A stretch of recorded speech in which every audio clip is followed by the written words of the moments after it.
आज मैं अपनी जिंदगी की वह बात आप सब से कहने जा रहा हूँ जिसे आज तक मैंने डर और खौफ के कारण सबसे छुपाया था। मेरा नाम एकलव्य पंत है और मैं आर्ट्स का विद्यार्थी हूँ। 7 साल पहले की बात बताने जा रहा हूँ। हमारा घर दिल्ली में पोपटवाड़ी में है। ठीक हमारे घर के सामने मटुमा नाम की एक डरावनी बुढ़िया रहती थी। वह बुढ़िया बच्चों को डराने, पेड़ पौधों को एसिड से जला देने और लोगों पर मैली विद्या का प्रयोग करने के लिए बदनाम थी। मटुमा के दोनों बेटे और उसकी बहुएं उसे छोड़कर अलग हो गए थे। मटुमा रात रात भर जागकर आग जलाकर पता नहीं क्या क्या मंत्र पढ़ती रहती थी। पूरे मोहल्ले में उसका आतंक था। कोई उसके मुंह नहीं लगता था। हम सब बच्चे तो उसके घर के पास भी भटकते नहीं थे। कभी कभी क्रिकेट खेलते वक्त गेंद चली जाए उसके घर पर तो गेंद वापस लाने सारे 8-10 बच्चे मिलकर ही उसके घर जाते थे। ऐसा बताया जाता है कि मटुमा जादू टोने करके औरतों के बच्चे गिरवा देती थी और लोगों पर मैली विद्या से टोटके करके उनका खून चूसती थी। मोहल्ले में लोग उसके बारे में तरह तरह की बातें करते थे। एक दिन अचानक मेरी नींद सुबह में 6 बजे खुल गई।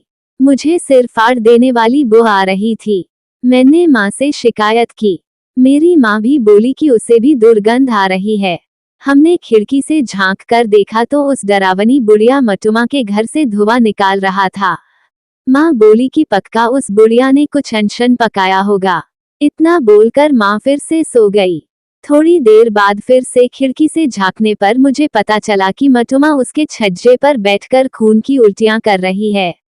मेरा दिल दहल गया। जो बुढ़िया ठीक से चल नहीं पाती वह छज्जे पर कैसे चढ़ गई और उसे खून की उल्टियां क्यों हो रही है, ये सोच सोच कर मैं तो चकराने लगा। मैं फौरन भागकर चौक में गया तो देखता हूँ मटुमा छत पर से मुझे ही घूर रही थी और उसने हाथ मेरी ओर करके मुझे अपने पास आने को कहा। मेरी तो पेंट गीली हो गई। मैं भागकर अपने घर में घुस गया और डर के मारे किसी से कुछ नहीं कहा और फिर से बिस्तर में घुस कर सो गया। मैं डर के मारे बुरी तरह कांप रहा था और खून उगलती मटुमा के बारे में सोचे जा रहा था। और परेशानी की बात तो ये थी कि दुर्गंध अभी भी आ रही थी। सुबह 10 बजे जब फिर से मेरी नींद खुली तो देखा मोहल्ले में लोगों की भीड़ जमा थी। सब बात कर रहे थे कि मटुमा 3 दिन पहले ही मर गई थी और उसी की बदबू सबको आ रही थी। मेरा कलेजा तो डे से मुंह को आ गया क्योंकि मैंने सुबह 6 बजे ही मटुमा को छज्जे पर खून उगलते देखा था और मेरी बदनसीबी से उसकी नजर भी मुझ पर पड़ गई थी और उसके मुझे बुलाने का क्या मतलब होगा। ये बात मुझे पागल किए जा रही थी। कुछ ही दिनों में मेरा कॉलेज खत्म हो रहा है।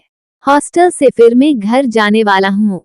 मुझे पता नहीं कि कहीं फिर से उस पापी बुढ़िया के भूत ने मुझे डराया तो मैं क्या करूँगा और कहीं अगर उसने मुझे कोई नुकसान पहुंचाया तो मेरा क्या होगा।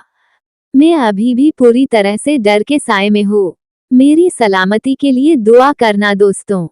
यदि ये कहानी आपको पसंद आई हो तो अपने दोस्तों और अन्य लोगों के साथ शेयर जरूर करिएगा।